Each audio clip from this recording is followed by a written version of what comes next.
যাদের ছেলে মারা গেছে তারা জানে হারানোর কি ব্যথা,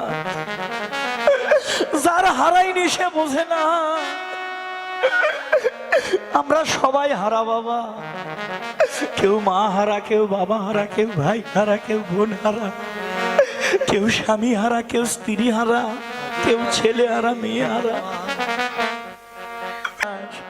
তুই 1 বছর থেকে আমার সাথে কথা বলিস না, আমি যে তোর মা। 10 মাস 10 দিন গর্ভের যাতনা, প্রসবের বেদনা মা ছাড়া কেউ বোঝে না। যে হারায়নি সে বোঝে না। তোমাদের স্বামী বেঁচে আছে তোমরা চেনো না, যেদিন স্বামী মারা যাবে সেদিন বুঝবা জগতে স্বামী কি। বিদেশে বিপাকে যদি কারো সন্তান মারা যায়, এই জগৎবাসী জানার আগে আগে জানে মা।